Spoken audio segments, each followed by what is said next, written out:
Hello, everyone. Good morning and welcome to Vishwa. My name is Srivani. Thank you all for attending today's event. For those of you who have attended a Vishwa talk before, a very warm welcome to you. And for those of you who are joining us for the first time, here's a little bit about us.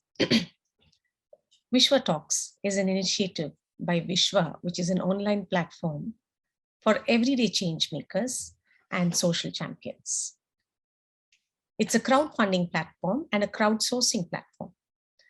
It is aimed at helping anyone find the support they need in their efforts to solve problems and for others. In the process, making our world a beautiful place. Vishwa Talks are a series of weekly webinars hosted every Saturday that are focused on gaining an in-depth knowledge from experts on a wide range of topics that are pertinent to our current context. Today's Vishwa Talks is brought in partnership with Roshni Foundation. Roshni Foundation has been working for the last 20 years in the field of mental health and has been making an impact in Hyderabad. Our speaker for today's Vishwa Talks is Gayatri M.A, a counseling psychologist and trainer. Her love for psychology started on the day she attended her first class in psychology in her bachelor's degree program. She has an M.A and an M.Phil in counseling psychology and a master's in human resources management. She's been working in the field of counseling and training for 13 years. The love for the subject motivated her to explore the opportunities related to this field, where she can be of help to others. In fact, this is her second program that she's doing, and her interaction with the audience has been very different. She looks at the counseling experience as an exchange of perspectives and a continuous learning process, where learning is a two-way process. Today's talk aims to understand relationships. Most of us used to read Mills and Bones and romances, and we are used to the Cinderellas and a happy ever after ending. But that's not life. So she talks to us. And this concept could have ruined many, many families and many relationships. So today's talk aims to understand how to co-regulate in a relationship, which while also self-regulating, thereby nurturing and strengthening your bond with your partner. Before we get started, I'd like to mention that our speaker will hear from you after her main talk. So please raise a hand or type your questions in the chat. Now, if I may invite our speaker to please start today's Vishwa Talks.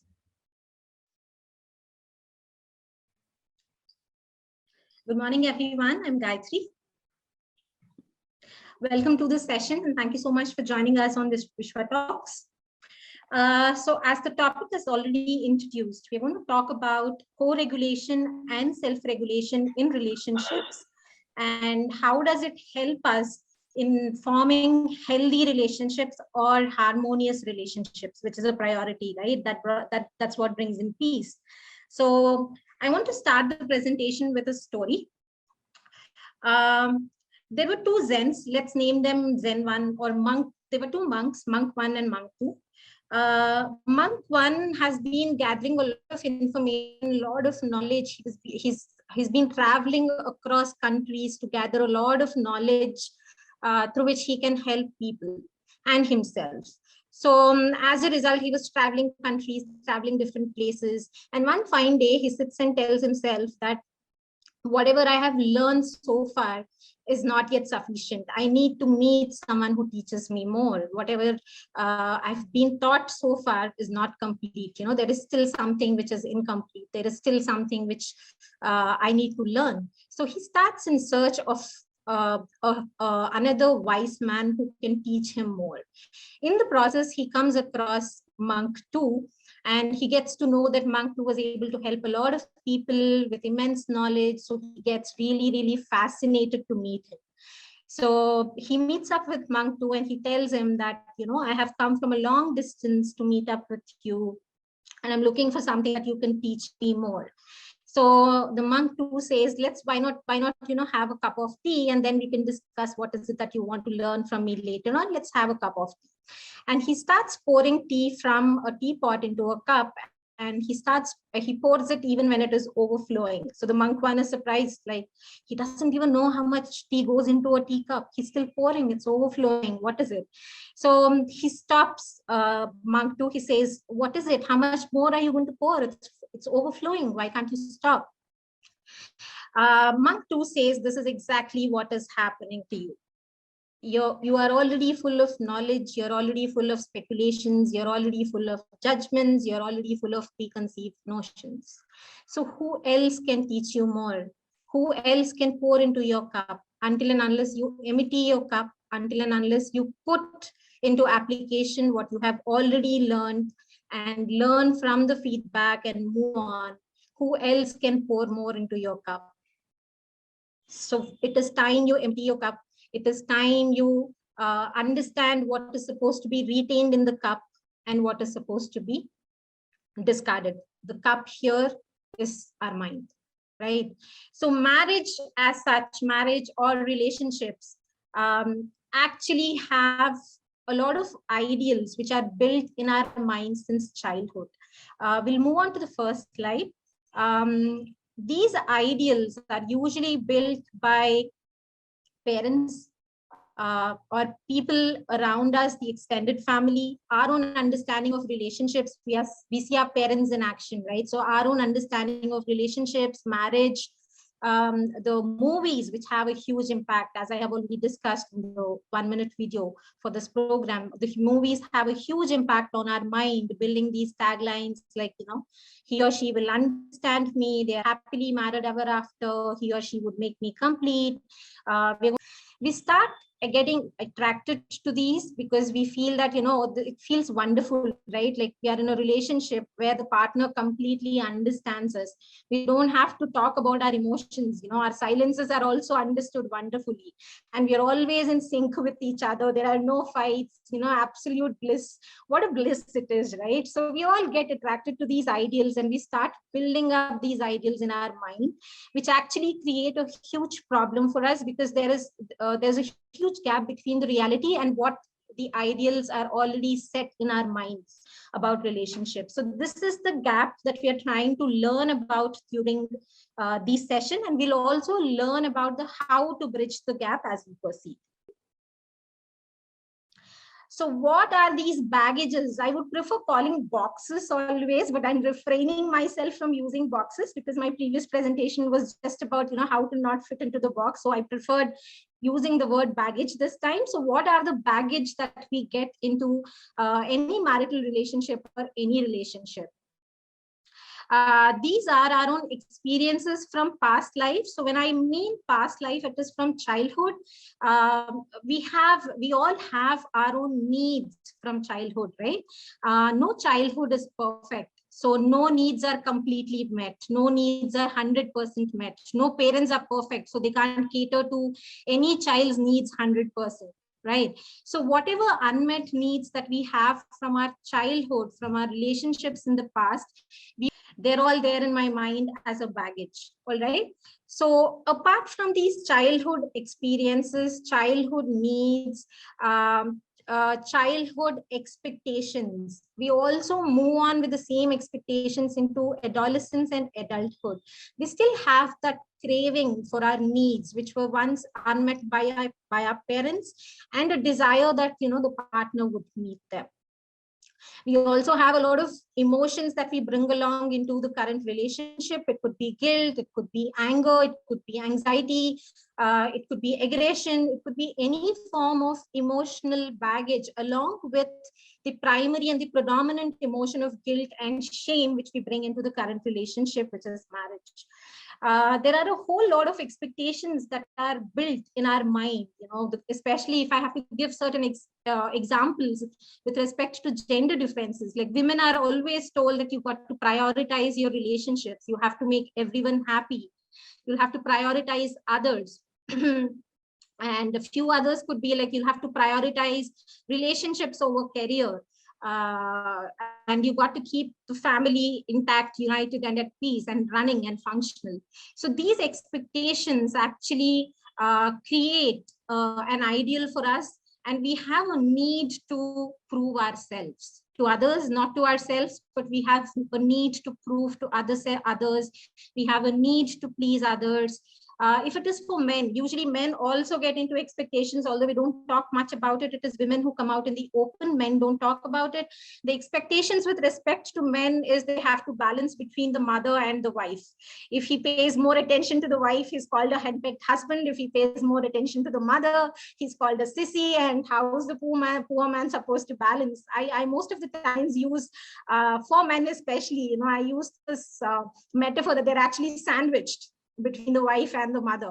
So they don't know whom to balance, and they haven't learned how to balance their emotions. They are never taught, because we've always told them to suppress their emotions. Boys don't cry, be a man. We have these taglines or dialogues even in movies, right? Kya kar raha hai, mard ban, be a man. So we don't allow our men to express. So they also come with a lot of expectations that everything gets sorted, everyone will understand me without having to voice out my emotions. And then there are a whole lot of emotions that they need to handle, whether it is wives or whether it is mothers or whether it is fathers.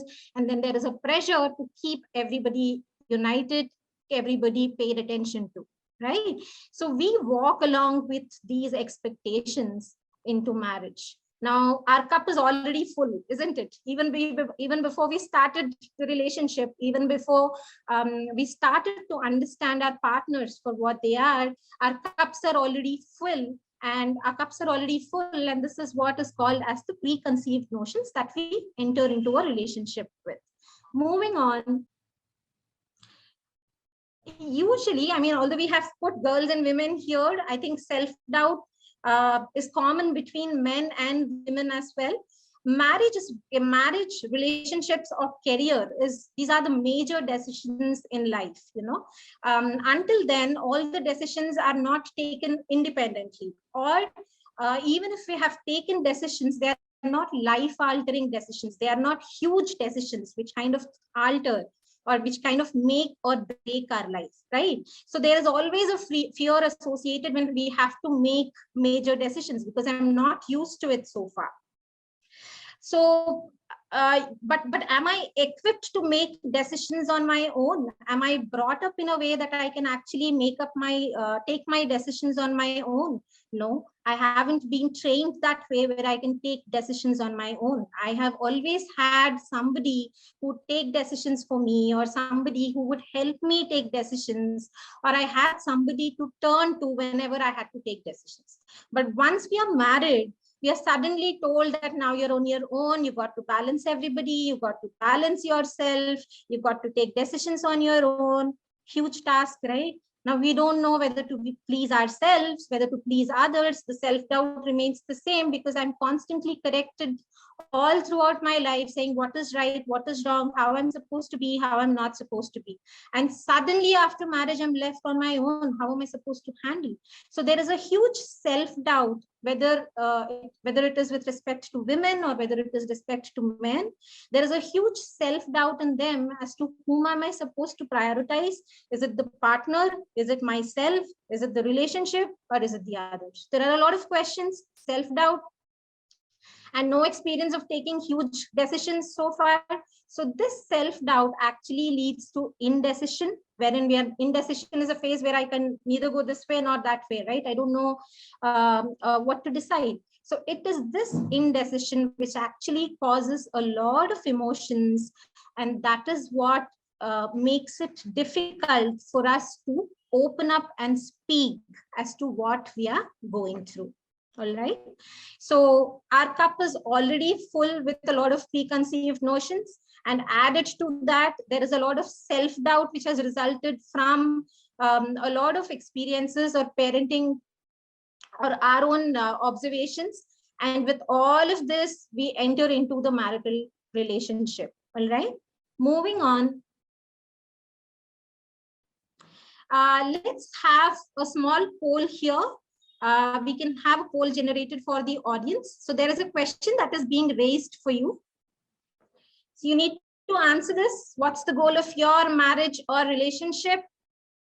Is it always staying together or a healthy environment to grow, a perfect romantic relationship, or 100% fulfillment of my needs?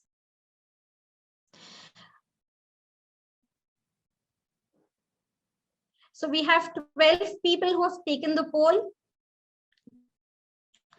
And it says, and all of them are well-read and, participants who are well-read and they're insightful and they are giving me appropriate answer. Probably that is what they are implementing in their life, but I would say appropriate answer from all the four. It is a healthy environment to grow. Excellent. I'm so happy to read that, 12 people have chosen this option, because me as a couple therapist, since the last 8 years that I've been into therapy, we have other options also coming in. Excellent. Always staying together. People are also choosing a perfect romantic relationship. I love it now. 100% fulfillment of my needs. Excellent. Poll here.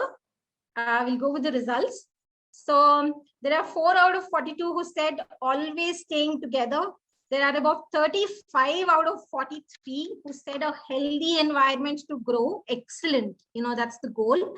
A perfect romantic relationship, there are about 3 out of 43 who said that, and there's 1 out of 43 who said 100% fulfillment of my needs. Here the crux is nothing is right and wrong, especially with respect to marriage. I always tell as a couple therapist that there is nothing right and wrong, because marriage doesn't come with a manual, right? If I don't know how to use my television, I can always go back to my manual and read what is right and wrong. But when it comes to marriage, nobody gives us a manual. I mean, people give a lot of gifts, and the new house is set up with new refrigerators, air conditioners, sofa sets, all of that. But nobody actually gives us a manual as to how to go about the marriage. There are a lot of speculations, but no manual, right? So anything is okay. But always remember this. Always staying together in a relationship is not possible. You know why? Because this is a myth. There is always a distance that comes between partners as we live in a relationship. So as your marriage ages, just like the way you age, your marriage also ages, right? So as the marriage ages, there is an emotional distance that comes between partners. There is a physical distance. There are a lot of roles that get multiplied. They're not just husband and wife, they are parents. They have to take care of the ailing in-laws. So they have to manage their own career. So there are a lot of roles and responsibilities that expand. So keeping all of that into consideration, we are still a unit, but as the marriage ages, as the roles expand, we tend to be on our own for some time, and then we are together for some time. So the area where we share common interests, or the area where we stand for each other, keeps becoming smaller, and we kind of expand as two individuals, yet we are a team, yet we are a unit. All right. So that is how we are actually growing towards a healthy environment. We are allowing each other to grow. Like, you're still connected, but yet you're expanding. And that is the beauty of marriage. A perfect romantic relationship, always remember, this is the ideal that romantic movies or fairy tales kind of build in our minds, that the real life is also so romanticized. No, it is not. Usually, before marriage, if it is a love marriage, let's say, or even if it is arranged marriage and you had a period of courtship before marriage, they pay a lot of attention. We always put our best foot forward. We talk for long hours. We are there all attentively. We are paying all attention, and we are there for our partners, right? And this builds our definition of love in a relationship. We feel that, I am treated like the princess, or I am treated like the king. We no longer remain prince and princesses after we get married, because, as I said, there is a natural distance which comes into marriage, and it is bound to happen. Please underline the statement. It is bound to happen. Only then both of you are growing together, and your relationship is also growing. If you're only united between the two of you, and you're becoming one body, one mind, one soul, then you're actually not exploring yourself as a person. You're not expanding yourself as a person, right? So always remember this, especially for someone who's answered that marriage is a perfect romantic relationship. The relationship cannot be perfect. We cannot have a perfect movie running in our lives, because movie is for 3 hours, right? So they can manage to show it to be perfect. It is just for a very short time. But if I'm living with somebody for 24/7 by 365, please remember, it cannot be a romantic relationship, a perfect romantic relationship all throughout, but we definitely have perfect romantic moments. It cannot be a perfect romantic relationship, but it can definitely be a perfect romantic moments which we can build over a period of time. There is a difference between building moments and building a complete perfection throughout your relationship. 100% fulfillment of my needs. See, this is exactly what happens when we come with a lot of baggage into the relationship. From the time that we are born, we have a lot of needs. Even an infant has a lot of needs, right? The infant, if you actually look at them, if they are hungry, they cry. If they feel cold, they cry. They learned the language of crying and they've come onto the earth. That's the only skill that they have there. But do you think if the infant is crying, or if the baby is crying for milk, and we don't understand as mothers their language probably, and if we just try to tuck them with the blanket, do you think they would keep quiet? No, they would only wait for the milk, and only when the mother feeds them the milk, or when the bottle is put into their mouth, either which way, they'll keep quiet, right? So they're very specific about their needs. They're very specific that their needs to be fulfilled, needs get fulfilled, and they wait for that opportunity, right? Now, as adults, it is important for us to understand that marriage is an adult relationship. It is not relationship between two children. Please understand, this is again an important statement. Marriage is a relationship between two adults, all right? So as a child, I can expect 100% fulfillment of my needs, which eventually happens because we are dependent completely on our caregivers then. So all our needs get fulfilled as infants, right? But as we grow, there is always a gap. As we grow, as we go into childhood, as we go into adolescence, and as we get into early adulthood, there is that gap. We can't have 100% fulfillment in any relationship. You can ask me straight away, or you can tell me, give me one relationship where you had 100% fulfillment of your needs so far. No, parents also can't fulfill, right? So only as infants, our 100% needs get fulfilled because we are completely dependent on others and we are taken care of. But as we grow, we become interdependent, we become independent completely in some areas, and we are expected to fulfill our needs ourselves. We are expected to fulfill our needs ourselves, and that is the growth factor, and that is the growth parameter, right? So always understand that marriage happens between two adults, and these two adults come with their own needs to be fulfilled, their own unmet needs from the past. So we first need to communicate, speak up what are your needs, and also learn to take no if the partner is not ready to fulfill your needs. And also learn means as to how you can fulfill your unmet needs. That is parenting ourselves. All right. We'll move on to the next slide. All right. There's again one more question. You see pictures on the screen now. Which of these three pictures, there are three pictures there, which of these is your ideal marital relationship? Let's say these two circles are X and Y, they're married to each other. Which according to you is the ideal way of staying married? You can give me answers in the chat box. Okay, someone says picture 1. Picture 1, picture 3. Nothing is right and wrong. You can give mixed responses. Picture 1, picture 1, picture 1. Someone said picture 2, excellent. All right. Okay, so we have mixed options here, right? Someone says picture 1, someone says picture 2, someone says picture 3, and someone says picture 1 ideally, right? So there again, there is ideal. I want to be an ideal wife. I want to be an ideal daughter-in-law. I want to be an ideal in everything, right? And that's where pleasing starts, all right?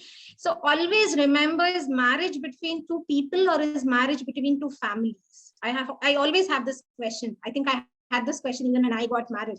Is marriage between two people or is marriage between two families? I'm looking at the chat box again for people to answer.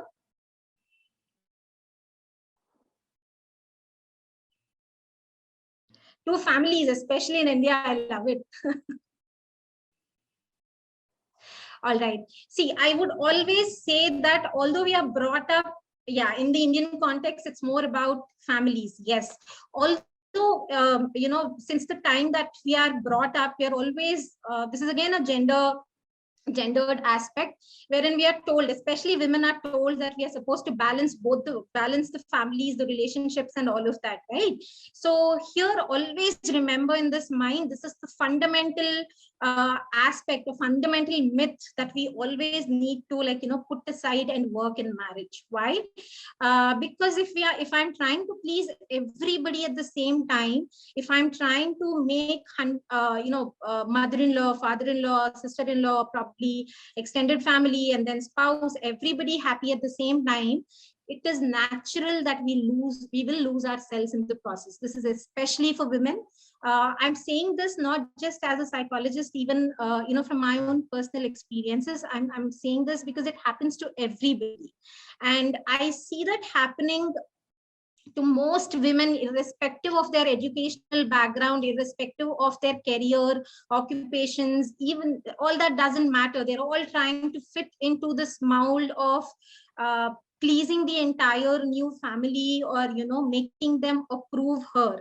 And this is actually resulting from the self-doubt, right? We were raised with a lot of self-doubt, right? Nobody told us that you have to give yourself that little tick mark. You shouldn't be expecting from other people.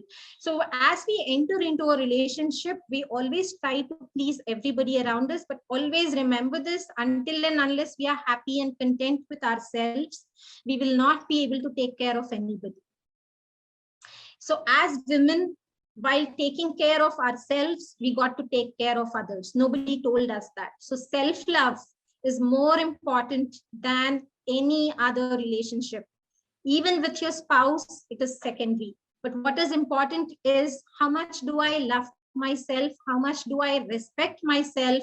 How much do I hold myself with a sense of dignity? This is very important, not taught to us while we are parented. So always remember, when I am entering into marital relationship, I always need to understand what my boundaries are. How can I prioritize myself? How can I open up and talk about my emotions? These instructions are for men and women.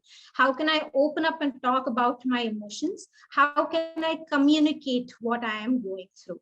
So until and unless we get into a comfortable mold, until and unless we get comfortable in our own skin, we will not be able to establish any relationship. So the most important relationship that we have is with ourselves, and marriage always challenges us to change, to evolve, and to accept our negatives and to accept our strengths as well, right? So always remember that while I am existing with another person in a relationship, I am also important, all right? So we will just move on, so that we'll just move on. One more time. Yes. All right. So if you actually look at the pictures, yes, ideally, the first picture is good, because both partners are sane, will remain sane and happy in a relationship. They're not just focused on enduring a relationship. They are just happy by being themselves and building a sense of togetherness. So the first kind of relationship is interdependent relationship. The second one, if you actually see it as an overpowering kind of a relationship, where we are trying to build up a complete, perfect romantic relationship where it is about we. So there are no I's here. There are no two individual entities that we are actually retaining. right? So this becomes more of a control or a power kind of a relationship, and it becomes suffocating for people later on, for both the partners later on. And if you look at picture 3, these are the people who are constantly fighting for I have a career, I am earning, I am bringing this much to home. If it is a woman, I earn as much as you, why am I supposed to work at home? Or I have equal number of hours as you don't help me at home.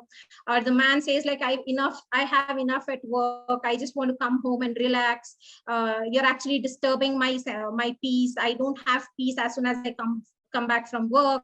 I'll have to handle your emotions all the time. So these are the people who are fighting to retain their identity. They are focused not on building a we, their focus is on retaining their convenience, their comfort, right? So always remember, marriage is about breaking your comfort, breaking your convenience, and building a we. Yet at the same time saying no to abuse, because if I am not loving myself, if I am not standing up for myself, if I'm not speaking up for myself, always remember we'll put up with abuse. And we need to take the first step to speak against abuse in any relationship, not just in marital relationship. And this applies for both women and men, because as a therapist, I see that, it is not just women who are going through a lot of abuse in marital relationship. Even men are going through a lot of abuse. So it is important that we draw that line, that this is the extent to which I can step down and form a we, and beyond this I cannot. So we need to retain ourselves yet build a we, and that is our first step towards building a healthy relationship. Let's move on. Okay, we'll finish the complete slide. You can finish the complete slide. Move on.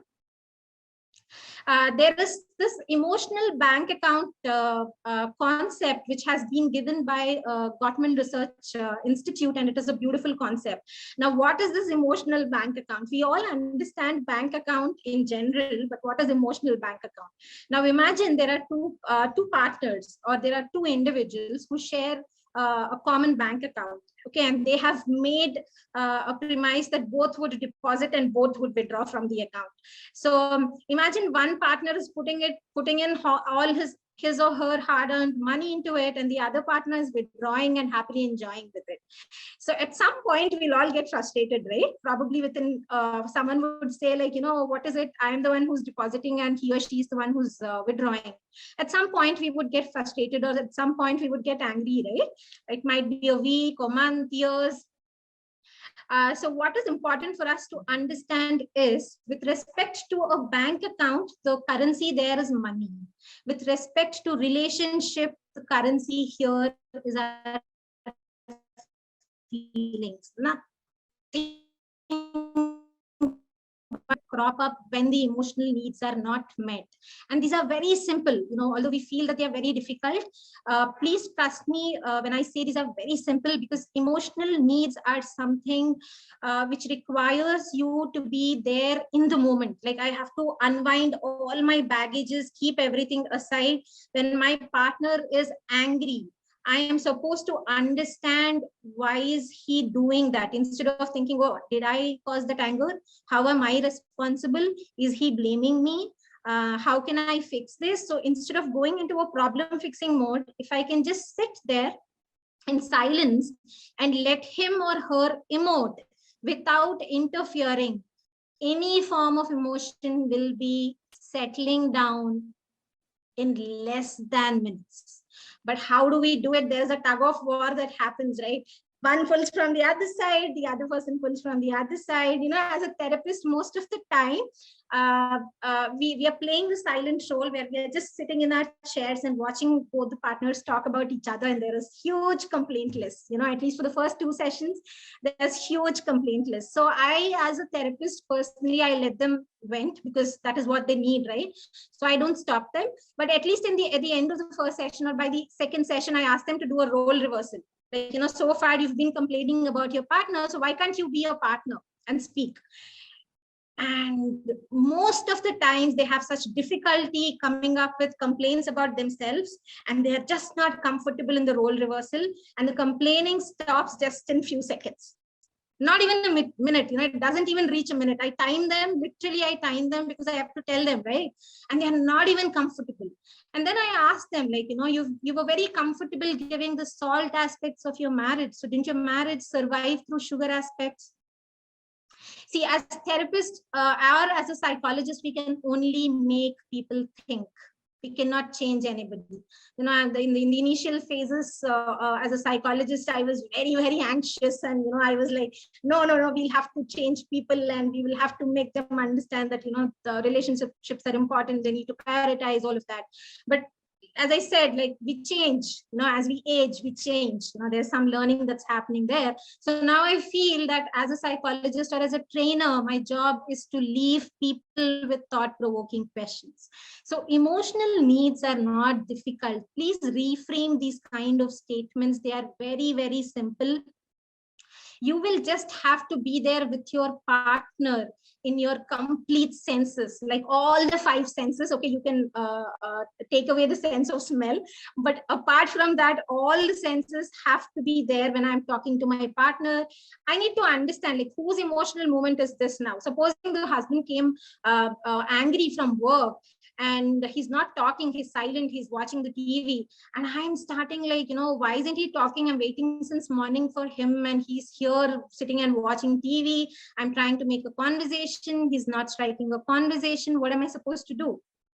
Right now, here I need to understand that there is another life which is running parallelly, which is he went to work, something must have happened there. He must have been upset with things that happened there, not just with me, right? So please stop thinking. This is especially for women. Please don't do mind reading. Your partner has his own mind, his own voice, his own emotions. They will speak excellently and eloquently for elaborate periods. Just don't do mind reading. Let them speak. And we all think that men don't have emotions and it is women who get into elaborate conversations, right? I want to break this myth here. Men will also open up talking about their emotions, provided we show them that we can handle our emotions well. We show that every time they are upset, we are not upset that they are upset about us.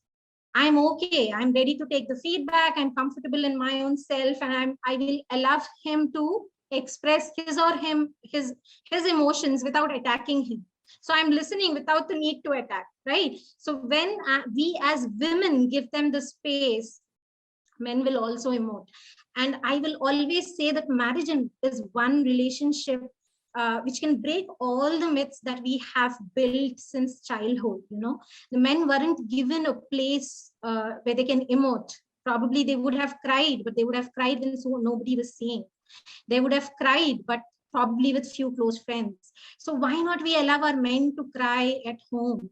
Don't break the silences. Don't be in a hurry or a rush that it is all about me. Stay confident, because as I said, you guys are a team, are a unit. You're connected, you're conjoined, and yet you're exploring yourself. Imagine, like, you are together as a unit and you're expanding as individuals. What a beauty. So if you can just gain that confidence in yourself, emotions are wonderful way of expressing that you love them. You don't have to say that you love them all the time. I love you doesn't have to be used, but you'll have to show them in terms of giving them safety, whether it is emotional safety, financial safety, physical safety, accepting them for what they are. I don't have these boxes where I want them to fit into these boxes. No, you can build your own box.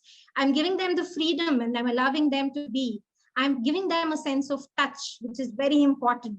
And I'm validating the feelings. We are all brought up without our feelings being validated. Either I am told that, you're very sensitive, you react way too much, you're not supposed to be so emotional, get matured. This is how my feelings were invalidated when I was growing up. So do I really want to do the same thing even in relationship? Men, please think about this, is especially for men.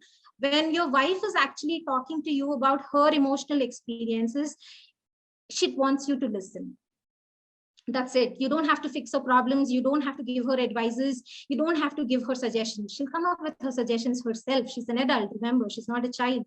She doesn't need to be protected. She will be on her own. but she just needs that moment of support. If you're just listening to her, giving her undivided attention. I'm not looking at a TV or looking at a phone or swiping through my phone and listening to her, but I'm looking at her into her eyes with a sense of touch, and I'm being there in the moment.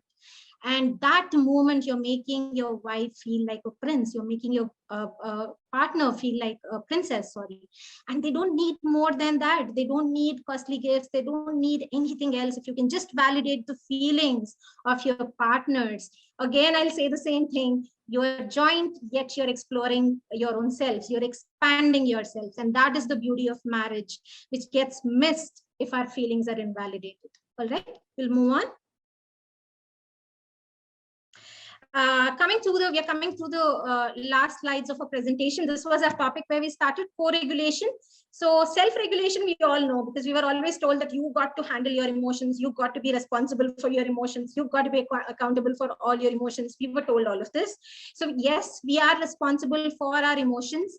And when we are married or when we enter into a relationship, we are also responsible for the emotional environment I am providing for my partner. Am I providing an emotionally safe environment where he or she can talk what they are going through without having to worry as to how would she take it? Will she be able to take it, or will she get upset? Will he be able to understand what I'm telling him, or will he get upset? So I'm not worried about how my partner is going to take it. I'm only focusing on my emotions, and that is the kind of emotional safety that my partner is giving me. And I am free to operate in that environment. What a freedom, right? So co-regulation is about providing an environment where you allow your partner to speak, to emote, without having to be worried about how your reactions are going to be, no matter what the conflict is, right? If you actually see the pictures there, these are very powerful pictures. We often forget that marriage is actually a team. We always make in our goals individualistic, but always remember partners are working towards a common goal. So the little puzzle that you're trying to fit in there are two partners trying to understand how we can fit in together, right? And the other picture where we are nurturing a plant, see, we all have, at least those of us who have gardening as a hobby, when we notice a yellow leaf, we try to take that yellow leaves off, we take the dry leaves, we water our plants regularly, we understand if the sunlight is enough or not, we see if the plant needs more nutrients. We kind of touch the soil also. I have a habit touching the soil and see if the soil is moist, then I don't water it. If it is not moist, then I water it, right? So when we can give so much of an attention to plant, that's when it thrives, right?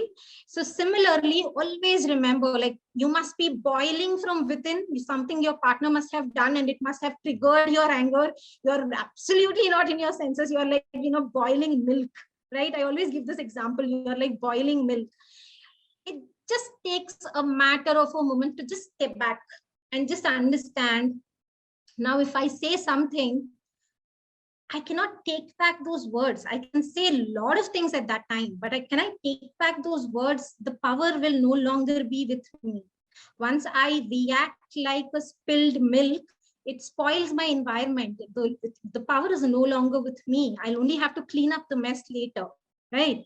But if I can be like water, where I'm still fuming, but I'm just containing in myself, I'm just processing as to, how can I express my anger? How can I say how his behavior is affecting me? How can I say, why am I getting hurt? I'm just allowing myself to process. I'm not in a haste to resolve it then, to express it then. I'm just giving everything time to settle down, right? So if I can just do that, what I'm doing, I'm treating my partner like a plant. I am not complaining as to how the partner is triggering my behavior. Rather, I'm just observing what is he or she trying to tell me in those moments of emotional outbursts. What are they trying to communicate? I'm just sitting there in silence, trying to take information in, which would be processed later on. Again, I'm saying, because I have given an example of water staying contained even when it is boiled, it is contained in itself. Now don't take this other ways that, no matter what I go through, I'll have to keep it within me. No, that kind of spoils your internal environment. You need to speak up. But what I'm saying is, hold on there in that moment, be there in the moment, and please repeatedly tell yourself that the emotional outburst is his reaction now, not mine. So I'm not pulling the rope from the other end. I'm just allowing him to have an outburst, or I'm allowing her to have an outburst, and then we will speak later. All right. I'll just give a case example here. I had a couple who were who brought in this example about they not being happy with their child. So the husband was not happy that the child was not getting ready in time for online classes. He's always late, like 15-20 minutes. He takes time after the class gets started, and most of the time he doesn't have breakfast. And he is very unhappy because otherwise he's a very disciplined person. He's not comfortable that his child isn't that disciplined. So he tries to pick a conversation with his wife, and he tells me that she doesn't take feedback. How am I supposed to communicate? So I ask him as a therapist, like, do you tell her the positives, or do you make her feel attacked? When I am communicating that my wife is the person who's responsible for my kid getting ready or kid being on time, and I'm not appreciating her when she's really done that job or when she's done a good job with him, then I'm actually attacking her. So she will not have a common goal like you as to get the child ready and sit at the desk on time. The common goal is to make the child sit in front of his online classes on time, right? So the approach should be, I really appreciate that irrespective of your busy schedule in the morning, you still make an effort to make breakfast. You still make an effort to get him ready. You still make an effort to get everything done on time. How can I help you? Your morning schedule is very, very tight. So how can I help you? My goal is that he remains disciplined and sits on time for his classes after having his breakfast. So how can I help you? How can I support you? There, we are actually building a common goal. So moving on, always remember, when we are fighting over issues in a marriage, we forget that as partners, we have a common goal. Our goals become individualistic. And when we make anybody defensive, the natural reaction would be pushing me away. So always ask yourself this question: are we on the same page? Is this a common goal or an individual goal? How can we make it a common goal, right? Let's move on to the last.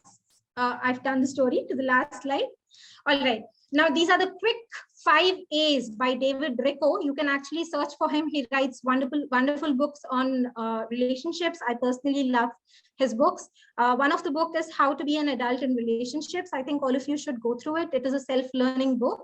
The 5 A's he mentions here is all your partners need to make them feel like the kings and queens of your life is these 5 A's, which is being attentive. Attention. So pay attention to them. Don't give them selective listening, or don't give them distracted listening, watching TV, watching mobile, and then I'm listening to my partner. No, give them time during the day when you're completely there with them through all your senses. Being accepted. See, when we are stepping out of the world is anyways rejecting us for umpteen number of reasons, right? The world is anyways giving us a huge box to be perfect and to fit in.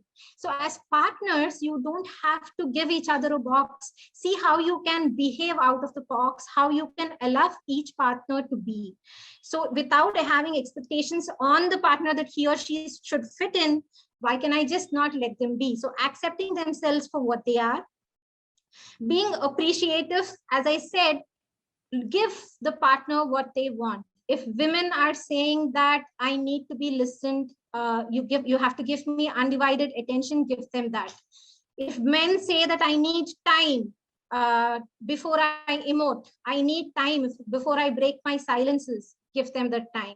So always understand what is it that your partner wants and give them that. If it is not possible all the time, which is human, you can specify that. all right? Being affectionate. So it's not about your individual goals, it's about your common goals. So see if you're bordering on to being selfish or bordering on to being abusive. That is when it becomes overpowering or a control marriage, right? Those little pictures. So always see if I'm conveying my affection in the right ways or not. Is it reaching my partner or not, which is important.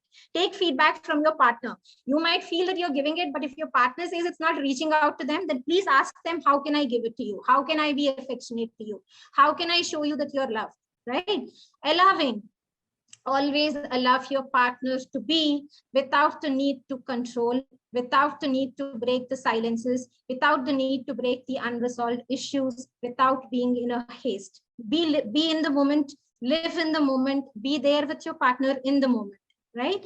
So the message for this session towards the end is, be mindful of your behavior and be mindful of your past also. So whenever you're reacting to a partner in a conflicting situation, both men and women, always ask yourself, am I coming from my past baggage wherein I'm trying to please somebody else, or I'm trying to be this perfect man, or I'm supposed to be a perfect woman? What am I trying to convey to my partner? Is it my past or is it my present? What is my priority? Why am I getting hurt? So give yourself time to process these thoughts and then reach out to your partner, and then it becomes easier for you to co-regulate so that both of you reach a common goal, both of you resolve issues without the fear that you're being attacked, or without the fear that they need to protect themselves. All right. Thank you.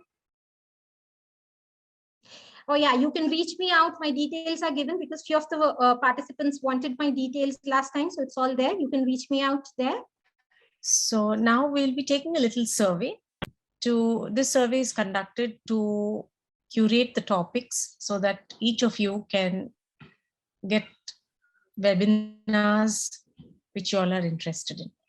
So while you take the survey, I would like to say a little bit about Vishwa Talks. Vishwa Talks is a space to expand the horizons of our minds. Every webinar, we call experts from different domains to discuss and examine opinions, issues, problems, and perspectives. Each webinar is an interactive session where we all walk away with more respect for each other and a deeper understanding about the topic at hand. Thank you, Ms. Gayatri Upalpatti. It was fantastic. You know, some of the topics you've come out are very, very, very useful. They're very related to the current situations of our lives. I don't know how much I should thank you for this topic that you have picked up. I'm sure it can make a lot of difference to a lot of people and a lot of relationships and a lot of families. Thank you so much for that. Thank you. I'd like to thank Roshni Trust. They have been such a big support to the people of Hyderabad, unselfish support. Thank you, Sashi, Shanti, ma'am, and a lot of the team out there, which is making a difference. I would like to thank Vishwa team. In spite of each of them having different works to do, still they all come together and try to present this talk seamlessly for everybody. Thank you so much. I'd like to talk a little bit about the fundraisers. First, I'd like to thank Biological Events for funding Roshni Trust in their first venture towards bringing mental health to the common man by providing them all the required support they require. Thank you. I would like to talk about Bal Vikas. Bal Vikas is the education society for disabled children. Survey shows that nearly 2 out of every 100 children in India suffer from some form of mental disability. Children with such disorders find it extremely difficult to communicate with others and function in society, and as a result, need utmost care and support during their development journey. Not everybody can afford to send their children abroad and give them the therapy they require to survive independently. It's a blessing that Bal Vikas Education Society since 14 years have been helping such children and parents of these children who needed mental growth and encouragement.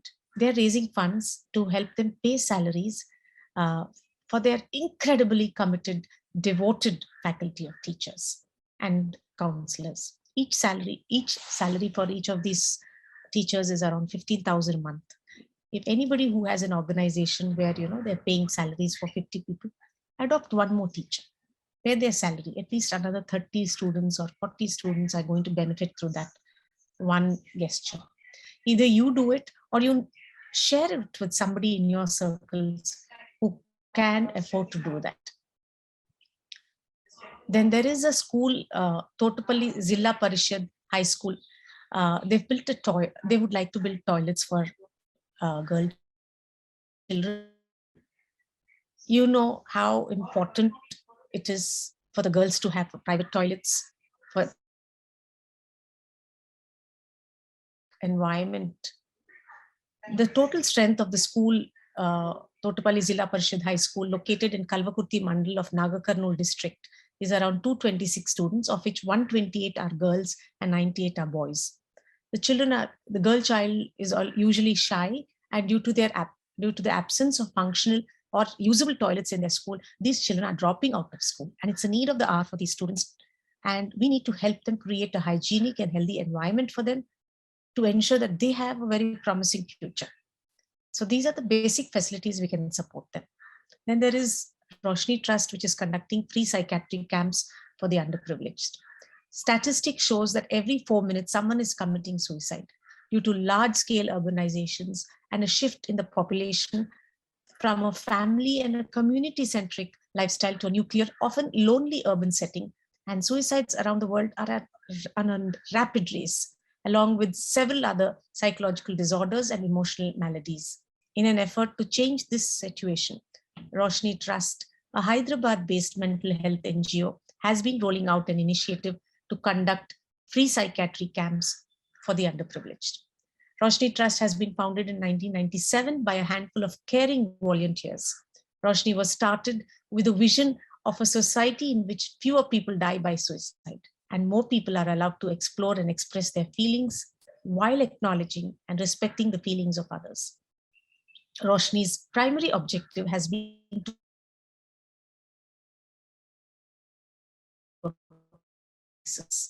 battling depression or suicidal thoughts, or dealing with any form of mental illness or issues. We request you to donate to such fundraisers on vishwa.org because your contribution counts. Every small gesture you can take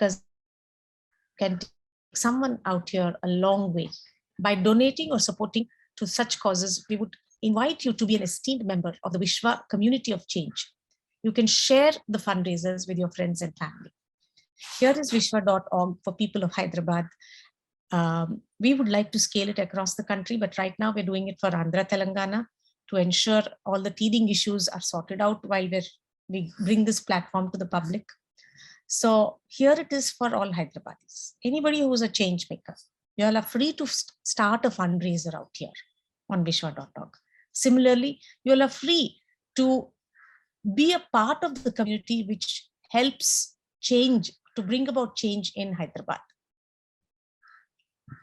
So with this, we close today's session, and we will be taking questions from now. And for those of you who have questions, please, you can raise your hands or you can ask the questions yourself. So yeah, so one such question is, shouldn't emotional connect increase with time? Yeah, I just read this question. See, the first thing that probably I'll have to reiterate myself is yes, the emotional connect increases over a period of time. That is why the need for our partner to fulfill our emotions kind of, reduces over a period of time. So I know that I'm connected to my partner. I know that he or she would be there for me when I need them. I know that I'm supposed to take care of myself and love myself, and when I need them, they would be there for me. That is why we are still connected. That is the emotional connect which keeps us together as partners. And yet we are actually exploring ourselves, because always remember, as partners, we are like a railway track, two parallel lines.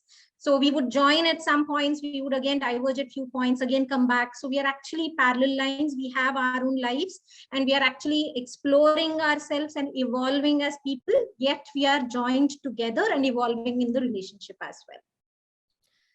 Especially when you were saying another question that, in today's world, in India especially, it's a marriage of families. Now, when most of the talk that we had was about two individuals and how to nourish those relationships, but how do you nourish relationships between two families? All right. See, the first thing that we need to understand is we'll have to take it step by step. Yes, marriage is between two individuals, marriage is between two families. But when we start considering that marriage is between two families, we would focus more on the family and less on the spouse, who's the single point contact. So here, what is important for you to understand is you've got to build the relationship with your partner first. When I say that, that doesn't mean that we have preconceived notions that I don't need parents, or his parents or my parents should be out of it. No.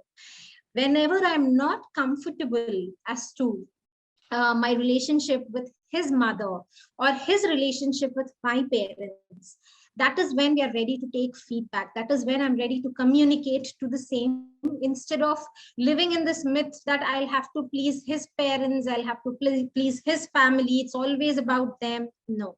So always remember this: when I am actually trying to please everybody at the same time, it is not possible in all situations. It is not possible when I'm taking certain decisions. Someone somewhere would be unhappy with me. So we will have to be clear that I can't please my in-laws, I can't please my husband, everybody at the same time. So I got to prioritize. In some situations, I want my husband to be okay with my behavior. In some situations, I got to consider his parents to be okay with my behavior, but I need to choose. I need to decide. So always do it step by step. First your partner, then then the extended relationships. And first step was like, loving yourself. It's about understanding what is making you uncomfortable. I think that is the primary question which needs to be addressed. So you're talking about a girl and a boy and a relationship with them, and then the girl's relationship with the boy's parents or their family, and then the boy's relationship with the girl's family. What about the parents of the children? Is it a marriage for them also of two families? Yes, that's a wonderful question, actually. Yes, for the parents, it has to be marriage between two families. For the guy and the girl, it is okay if they say that, we are married to two of us first and then the families. But for the parents, it has to be marriage between two families. You know why? If their goal is that, that's when they would welcome the girl. That's when they would make her feel included. That's when they would understand that she's not a single entity and she also has a family, and that also needs to be accommodated, and she needs to be given time wherein she settles down into this house, where she learns to balance between two families, where she learns to give the same respect, same love, same affection to the guy's parents also, just like the way she's been giving it to her parents. So if the guys and the girls parents think that marriage is between two families, and we are not going to pressurize our children, but it is our goal, wherein we are giving as a family a conducive and a nurturing environment, where we are allowing our children to explore themselves, understand themselves, unbox themselves, take away the preconceived notions, and be there for each other. So the families have to make it a common goal of giving the guy and the girl that time. So in some relationships, they say, let the couple stay abroad or stay away for a year or two among themselves, and then let them come into the family. Or some people say, let them live in separate houses. I mean, especially when there's so much of change happening in society. Families have become from joint families to nuclear families. Expectations are different. Children have become, with just one child, two child. The whole dynamics are changing, and it's a very fluid situation I see society in. And it's people like you, ma'am, who need to guide us, because none of us know what's right, what's wrong, what's happening in the society, what is the right way to deal with these. So I don't think this one talk is sufficient for you to probably cover all of this. But I think there's definitely a space for you to talk about these relationships. Absolutely. I think we can just leave this to the audience. You can be very specific about, if you want us to do this series on relationships, what are your different myths about relationships? Let's just put one session with myths and facts together. So you can ask us for more sessions with specific topics that you're looking for.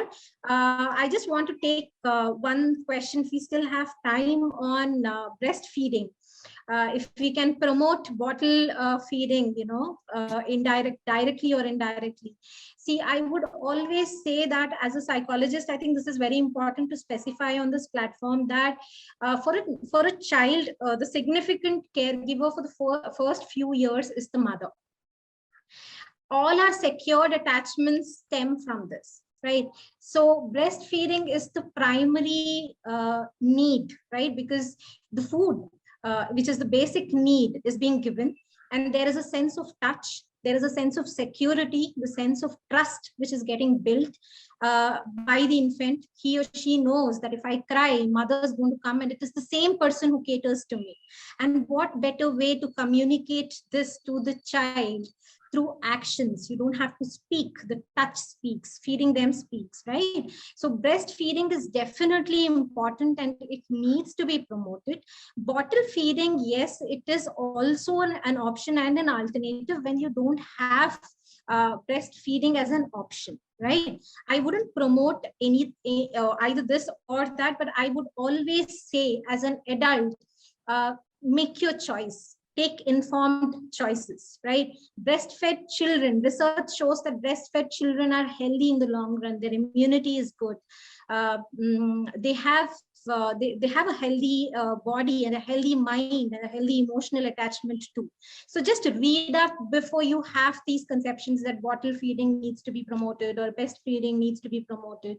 We're all educated with a lot of information around, so try and get the right information to make an informed choice.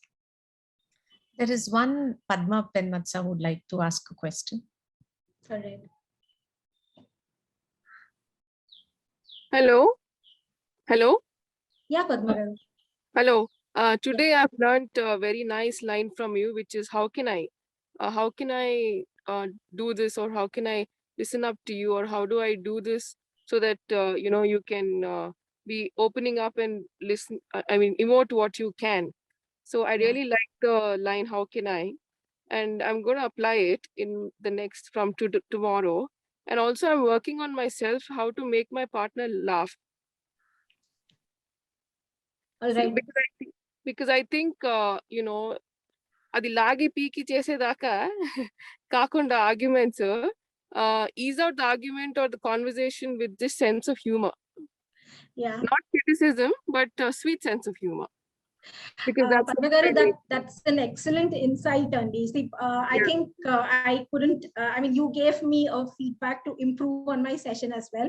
I forgot to put it in the session, but I do use it as a therapist, as a couple therapist. Most of the time, especially when we are in heated arguments, partners forget that there is something called humor. Or they use humor as a defense. They say things and then they said, I was just kidding, I don't mean it. But what we need to understand is we need to ease around the environment. We need to bring in the humor. For you, the solution would be, if you want to make your partner laugh, change should always start from self. So what you got to do is you got to laugh it off. Imagine he comes up with a heated argument, you're relaxed for some time, you're letting him emote, and then you're smiling at it. And then you're also saying that, I know I must have done this, and I'm imitating him, even before he says something, I'm just imitating. I know what you have to say. This is you're going to say. I know house is a mess and you don't like it, and I know this is what you're going to say, and laugh it out.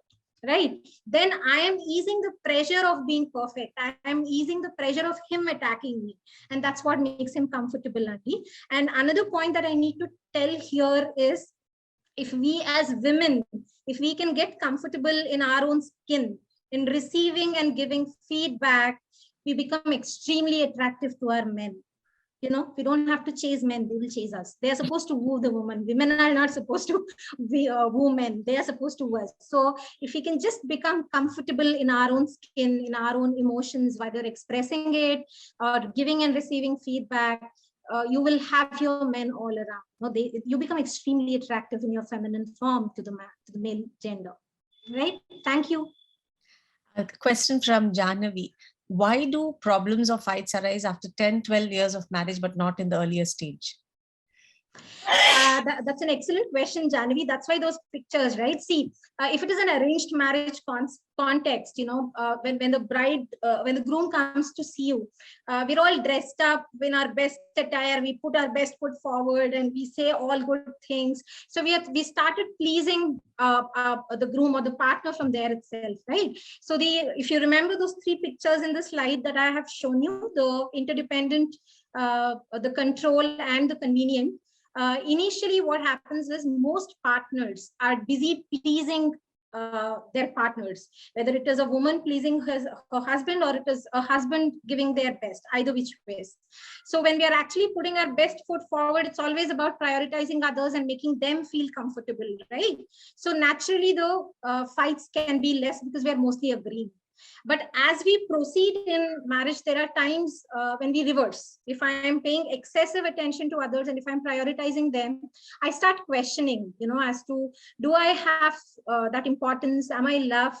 Am I valued? So these questions start arising in our mind, and that's when fight comes, because we can't speak up all our emotions at once, right? So we pick up fights which are displaced. Sometimes they are not directly from the source where we are hurt, and the fights increase. So if your fights are increasing and if the unresolved issues are widening the gap, then this is the time where you'll have to reach out for professional help.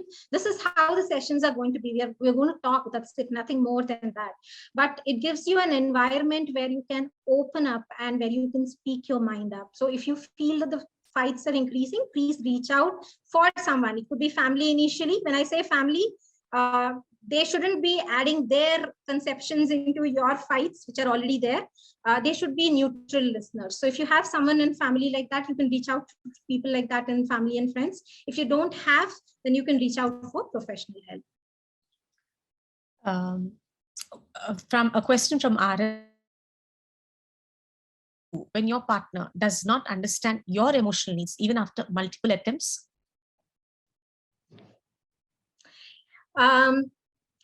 This is actually a tricky question, but thank you for the question. When your partner is not understanding your emotions, even after repeatedly telling him or her, that means they are psychologically not yet ready.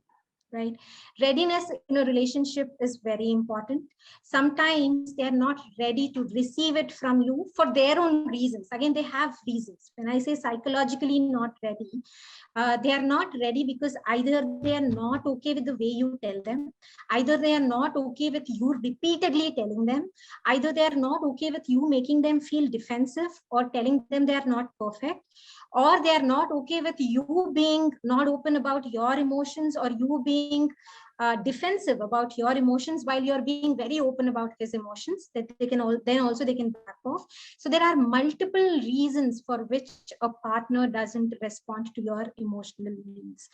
If you feel that I have tried all of this, I tried being comfortable with my emotions, I tried all possible ways to communicate to him, then this is the time where you will have to reach out, because it gets on to your peace. You can't be peaceful in a relationship where you have already concluded that he's immune to my emotional needs, right? So you will be going through depression. So I think you need to reach out for professional help to understand more.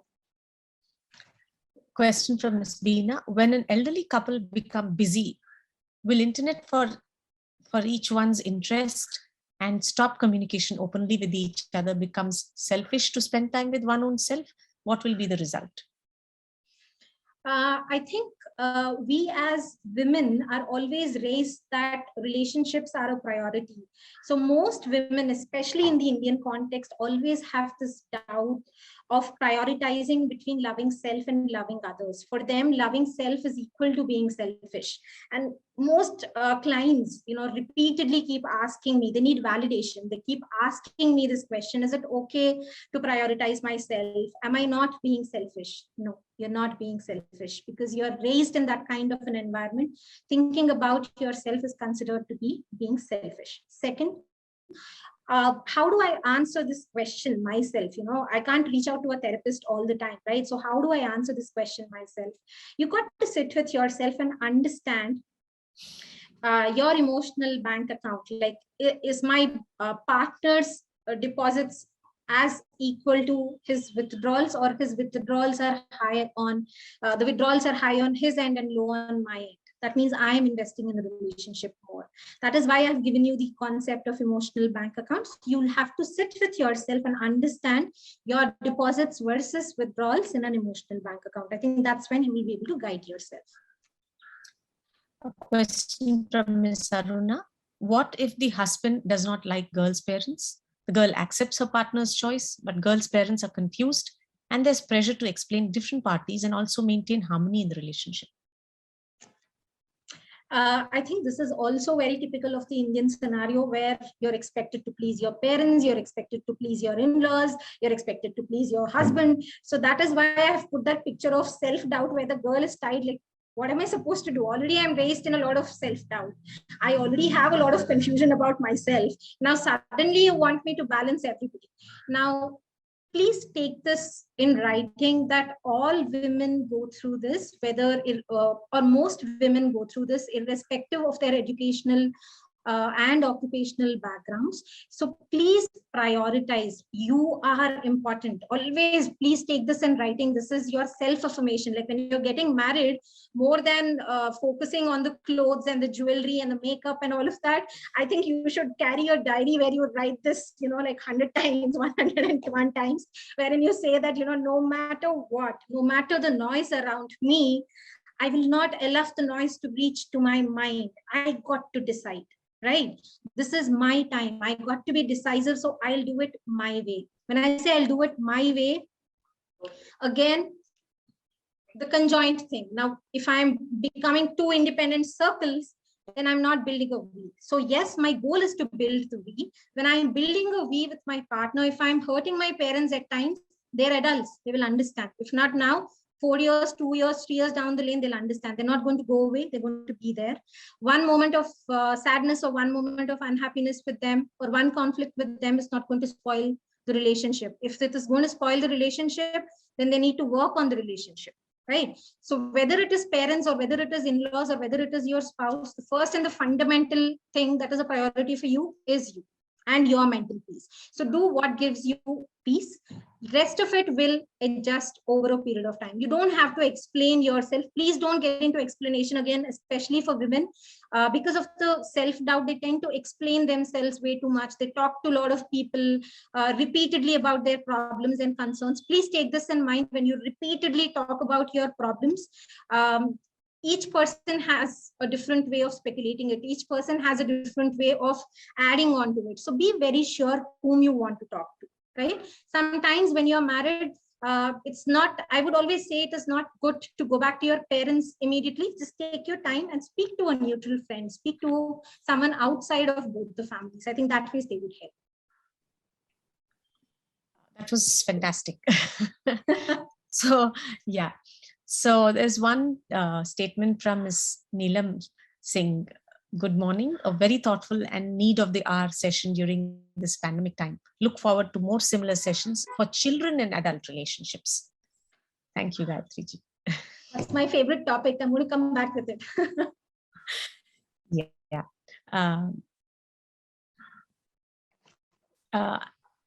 I'm working. Next, Nisha Unni Krishna Nani. As we grow older, if a couple does not learn to give respect and space to each other, then real evolution does not take place. If as in young age, we keep expecting so much from the partner in old age, real evolution doesn't happen. There's a Buddhist teacher, Thich Nhat Hanh. He has said, love is when the person you love makes you feel free. So freedom is equally important in any relationship. Thank you so much. I'm taking your name, Nisha Unni Krishnan. Thank you so much. I actually follow the Buddhist writer. I'm a huge fan of his writings. I guess the world is. What we need to understand is relationship cannot be changed suddenly in old age because we have established the patterns since the beginning. So when we are actually stepping in, it's always important for us to tell us that, I got to prioritize myself. I am also important. Now, if I have suffered in my life where I have catered to a demanding partner all my life, then please break the generational trauma. Please break the generational cycle of telling our girls that you've got to prioritize relationships, of telling our male children that you've got to balance your emotions and keep the family united. Let's break the cycle and let's bring our children differently, bring up our children differently so that they break away from the cycle and have a life of their own. Thank you so much.